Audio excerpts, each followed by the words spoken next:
Doctor ortho Ayurvedic oil और capsule, अब दर्द भी घुटने टेकेगा। बिजली निगम कॉल सेंटर पर मंत्री अनिल विज की रेड। पंचकूला में बिजली निगम व्यवस्थाओं के लिए जानकारी, मंत्री ने शिकायतों की खुद की मॉनिटरिंग की।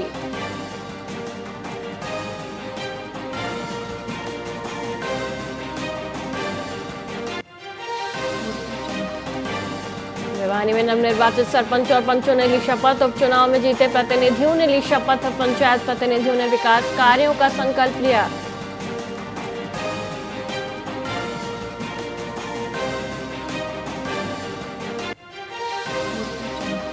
महेंद्रगढ़ में कांग्रेस का महंगाई बेरोजगारी खिलाफ प्रदर्शन। कार्यकर्ताओं ने निकाला मार्च। पूर्व विधायक बोले, अच्छे दिनों का वादा करने वाली सरकार विफल।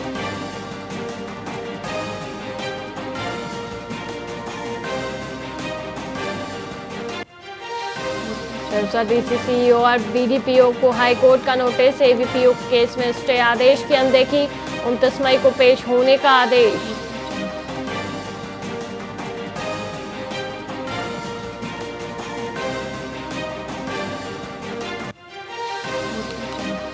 देश में 29 मई से प्री मानसून बारिश की संभावना। 80-90% हिस्सों में बारिश का अनुमान जारी। मानसून की प्रगति से नमी कम होने से रुकी।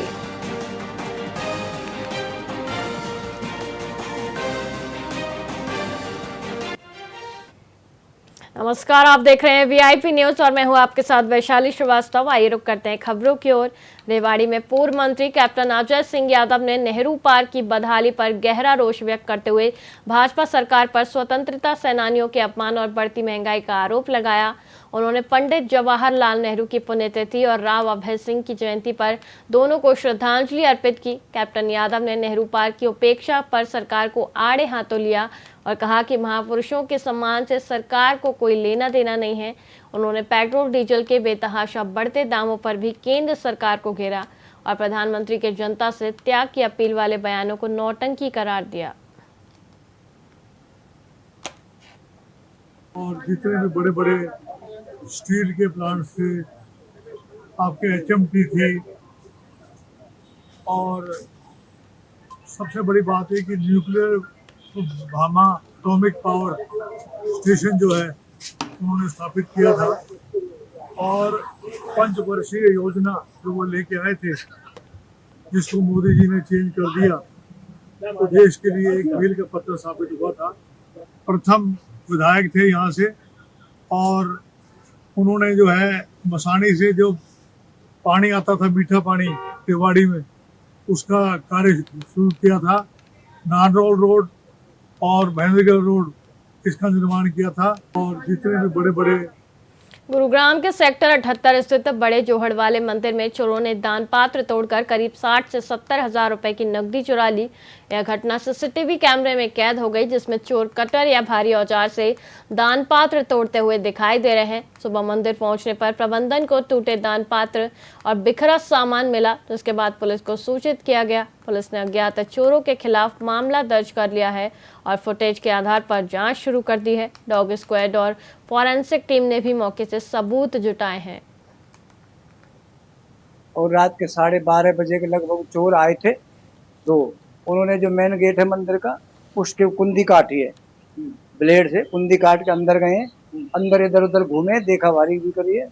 और फिर उन्हें जो है मैट जो पड़े हुए हैं सिकन, वो मैट उठाया हुआ है और मैट पे वो गले को खोल के ले गए उधर सामने वाले गेट से, उधर से बाहर। कितने लोग थे? वो 2 लोग थे, 2 आ रहे हैं कैमरे में, और इधर उधर हो तो मालूम नहीं है। हाँ, और फिर उन्हें वहां जाके गल्लो तोड़े हुए है, और एक गल्लो कृष्ण मंदिर को उठाए हुए, वो भी बाहर दूर ले जाके पहाड़ी की तरफ ले जाके तोड़े हुए, और एक गल्ला जो शिव जी के मंदिर में था, वो यहाँ से ले जाके उधर फेंक के चले गए, वो तो टूटा नहीं है। ये घटना जी रात को 12:30 बजे 2 युवक घुसे हैं मंदिर प्रांगण में, और उन्होंने यहाँ पे सामने है ना वो रखा था दान पत्र, वो कम से कम 1.5 क्विंटल का है, और वो सब सीसीटीवी फुटेज में आ रखे हैं। बाकी उनकी अभी हुई नहीं है, भाई ये कौन है, कहाँ से है, गांव के तो लग नहीं रहे हैं वो। बाकी पुलिस आई थी और अपनी कार्रवाई कर रही है पुलिस। दान पात्र में लगभग वो 10 तारीख को ओपन होता है, हर 10 तारीख को खोलते जैसे महीने में, तो उसमें निकलता है वो लगभग कोई 1 लाख रुपए के आसपास, 1,10,000 90,000। तो अब उसमें देखो 10 तारीख खुलना था, क्या होगा आइडिया, 50-60 हजार कम से कम होने चाहिए उसके अंदर। और एंटी नारकोटिक सेल की टीम ने यमुनानगर में एक बड़ी कार्रवाई करते हुए 3600 प्रतिबंधित नशीले कैप्सूलों के साथ 2 युवकों को गिरफ्तार किया है। डीएसपी रजत गुलिया ने बताया कि पुलिस अधीक्षक के निर्देश पर यह अभियान चलाया जा रहा था। यूपी हरियाणा बॉर्डर पर नाकेबंदी के दौरान एक ऑल्टो कार से भारी मात्रा में ट्रामाडोल, सस्पास और मोर कैप्सूल बरामद हुए, जिनकी कीमत करीब 45,000 रुपये बताई जा रही है। इन कैप्सूलों पर सरकार द्वारा प्रतिबंध लगाया गया है। आरोपियों की पहचान सूरज भान और रोहित के रूप में हुई है। उनसे पूछताछ में एक मेडिकल स्टोर संचालक अनस मलिक और प्रोफेसर कॉलोनी निवासी सर्वजीत के नाम सामने आए, जिन्हें भी गिरफ्तार कर लिया गया है। सभी आरोपी रिमांड पर हैं। देखिए, दिनांक 24/5/26 को सब इंस्पेक्टर अनिल, जो हमारे एंटी नार्कोटिक सेल के इंचार्ज हैं, इनको एक सूचना मिली थी कि 2 व्यक्ति सूरज भान और रोहित, जो थाना बिलासपुर क्षेत्र के गांव टेही चट्टान के रहने वाले हैं, उनके पास वो उत्तर प्रदेश से कुछ नशीले पदार्थ लेके आ रहे हैं यमुनानगर में। तो उसी के चलते एनडीपीएस एक्ट के प्रावधानों को फॉलो करते हुए आगामी कार्रवाई करी गई थी। तो ड्यूरिंग राजपत्रित अधिकारी के सामने जब तलाशी ली गई तो उनसे 3600 कैप्सूल स्पैजमोर ब्रांड के स्पैजमोर नाम के 3600 कैप्सूल बरामद हुए थे, जिनमें ट्रामाडोल, जिनका सॉल्ट ट्रामाडोल होता है और जो एनडीपीएस एक्ट के तहत प्रतिबंधित सॉल्ट की कैटेगरी में आता है। और जब हम बैकवर्ड लिंकेज में गए हैं तो उसमें पता चला है कि एक अनस मलिक नाम का व्यक्ति है, जो सहारनपुर का रहने वाला है, जिसका मेडिकल स्टोर है। ये वहाँ से इस कैप्सूल को लेकर आए थे और सरबजीत ने ही इन दोनों को अनस से इंट्रोड्यूस करवाया था। लगभग पिछले 1 साल से ये काम कर रहे थे। तो सर कोई कार भी है? हाँ, इसमें एक ऑल्टो कार है, जिसमें जो पहले दिन हमारे दोनों एक्यूज से बरामद हुई थी, इसी ऑल्टो कार में कैप्सूल। देखिए, हथनीकुंड बैराज से लगभग 100 मीटर की दूरी पर पश्चिमी यमुना नहर में एक युवक का शव तैरता हुआ मिला। ताजेवाला हेड पर कार्यरत कर्मचारियों ने लोहे की जाली में फंसा शव देखा और तुरंत पुलिस को सूचित किया। प्रतापनगर थाना पुलिस और सीन ऑफ क्राइम टीम ने मौके पर पहुंचकर जांच शुरू की। प्रारंभिक अनुमान के अनुसार युवक की उम्र 28 से 30 वर्ष के बीच है और शव 2 से 3 दिन पुराना हो सकता है। फिलहाल युवक की पहचान नहीं हो पाई है और पुलिस शव की पहचान और घटना के कारणों का पता लगाने के लिए आसपास के इलाकों में पूछताछ कर रही है। साथ ही सीसीटीवी फुटेज भी खंगाले जा रहे हैं। मैं आज सुबह ड्यूटी पे आया जी 8 बजे जी। अपना देखा जी, अपना जो पंजा मारा, अपना ट्रेस का काम है हमारा जी। देखा अपना जाली में लाश लग रही थी, डेड बॉडी एक। तो हमें फिर जय को सूचना दे दी थी। फिर अपना जय ने अपना पुलिस को दे दी जी अपना सूचना जी। बस जी कोई तो नहीं आया जी, अभी तो बस आप ही आए मौके पर। जर स्टाफ है जी, ये तो आज ही लगी ना सुबह जी। हमें तो सुबह देखी ना 8 बजे, मतलब रात लग गई होगी। बस मैंने तो सुबह ही देखी जी। हमको आज 72 घंटे बाद ऊपर आ जा जी डेड बॉडी। मुझे सूचना मिली थी कि ताजेवाला हेड RD 900 पे किसी मेल की डेड बॉडी यहाँ फंसी हुई है। तो जिस सूचना पर मौका पर पहुंचे हैं, अभी डेड बॉडी को निकाला जा रहा है और सीन ऑफ क्राइम टीम को मौका पर आने के लिए सूचित किया गया है। डेड बॉडी को निकाल के इनको शिनाख्त करवाई जाएगी और पोस्टमार्टम करवाकर जैसी भी होगी कार्रवाई आगे की की जाएगी। कितनी पुरानी लग रही है? ये मेरे को देखने से लग रहा है कि ये कम से कम 2-3 दिन पहले की डेड बॉडी शायद। क्या अंदाजा उम्र कितनी होगी? उम्र लगभग 28-30 साल के करीब होगी। मैं आज सुबह पानीपत में 30 मई 2026 को एक विशेष लोक अदालत का आयोजन किया जा रहा है, जिसका मुख्य उद्देश्य चेक बाउंस से जुड़े हजारों लंबित मामलों का आपसी समझौते से निपटारा करना है। जिला विधिक सेवा प्राधिकरण द्वारा आयोजित इस अदालत में नेगोशिएबल इंस्ट्रूमेंट एक्ट के तहत आने वाले मामलों को सुलझाया जाएगा। मुख्य न्यायिक दंडाधिकारी वर्षा शर्मा ने बताया कि चेक बाउंस मामलों के लिए 2 विशेष अदालतें पहले से ही कार्यरत हैं, जिनमें अनुराधा और तरुण वर्मा की अदालतें शामिल हैं। इन अदालतों में जितने भी मामले लंबित हैं, उन्हें लोक अदालत में लाकर आपसी सहमति से समाप्त करवाया जाएगा।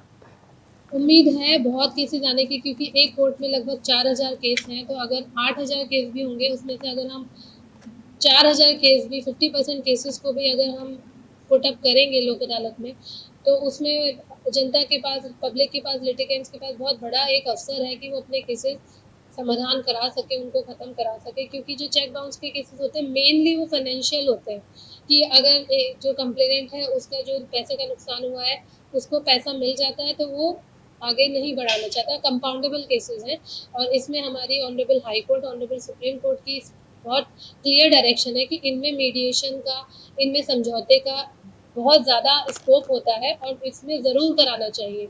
हमें उनका समझौता मध्यस्थता ज़रूर कराना चाहिए, अगर वो हो सकता है उनकी आपसी सहमति से तो। उम्मीद है बहुत केसेस आने। पानीपत में एंटी करप्शन ब्यूरो ने किला थाना प्रभारी एसआई सुरेश कुमार को 10,000 रुपए की रिश्वत लेते रंगे हाथों गिरफ्तार किया है। यह गिरफ्तारी मंगलवार रात थाने से ही हुई। एक फैक्ट्री मालिक ने शिकायत दी थी कि एसआई सुरेश कुमार ने उसके खिलाफ एक कर्मचारी द्वारा की गई झूठी शिकायत में समझौता कराने के एवज में यह राशि मांगी थी। शिकायतकर्ता के अनुसार एसआई सुरेश कुमार ने पहले 2 महीने पुराने मामले में 3,000 रुपए लिए और फिर 10,000 रुपए और मांगे, अन्यथा हवालात में डालने की धमकी दी। एसीबी की टीम ने जाल बिछाकर एसआई को गिरफ्तार कर लिया।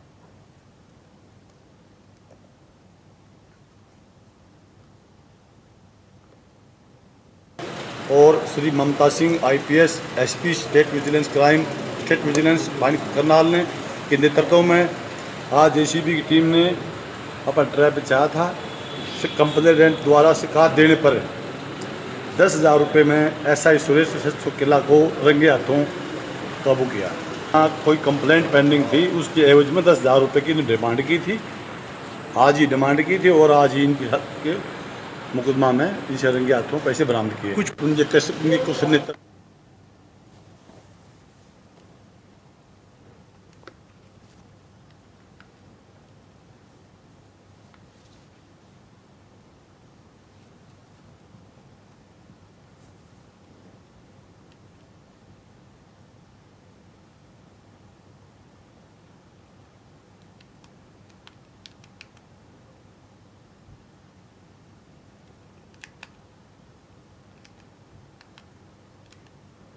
फरीदाबाद में ईद उल जुहा के अवसर पर शांति व्यवस्था बनाए रखने के लिए पुलिस प्रशासन पूरी तरह से मुस्तैद है।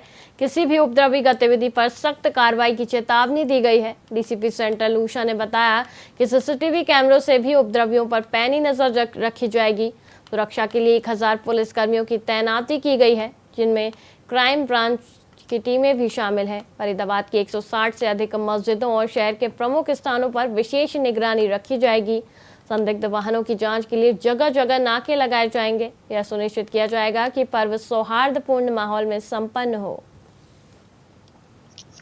देखिए, फरीदाबाद पुलिस की तरफ से जो आगामी 28 मई को ईद उल जुहा त्योहार मनाया जाएगा मुस्लिम संप्रदाय के बीच में, इसमें फरीदाबाद पुलिस ने 1000 के करीब पुलिसकर्मी तैनात किए हैं। साथ ही लगभग 50 स्थानों पर हमारे जो इंटरस्टेट और इंटरस्टिक नाकाज हैं वो हम लगा रहे हैं, जिसमें जो मेन मस्जिद हैं उनके आसपास भी नाके इस्टेब्लिश किए जाएंगे हमारे द्वारा।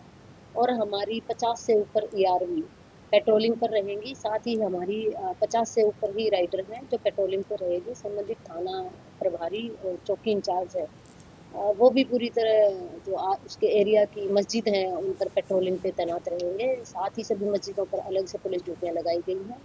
और जो बड़ी मस्जिद है जहाँ पर नमाज अदा करने वालों की संख्या ज़्यादा होगी, वहाँ हमने पुलिस ड्यूटीज़ को स्ट्रेंथन किया है। और संबंधित जो अधिकारी हैं वो 25 मई से लेकर के 27 मई तक पैदल मार्च और पेट्रोलिंग अपने व्हीकल्स के द्वारा कर रहे हैं लगातार।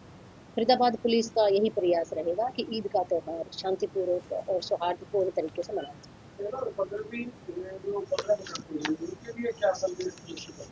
देखिए, उपद्रवियों के लिए भी यही संदेश है कि भाईचारे को किसी तरह की ठेस ना पहुंचाएं। और हमारी CIA की जो टीम्स हैं वो अलग से तैनात है। साथ ही हमारे SAs वगैरह जो हमारा इंटेलिजेंस सिस्टम है वो अलग से कार्य कर रहा है, तो उन पर हमारी पैनी नजर है। साथ ही किसी को भी कानून व्यवस्था के साथ नहीं खेलने दिया जाएगा और सख्त से सख्त पुलिस के द्वारा एक्शन लिया जाएगा।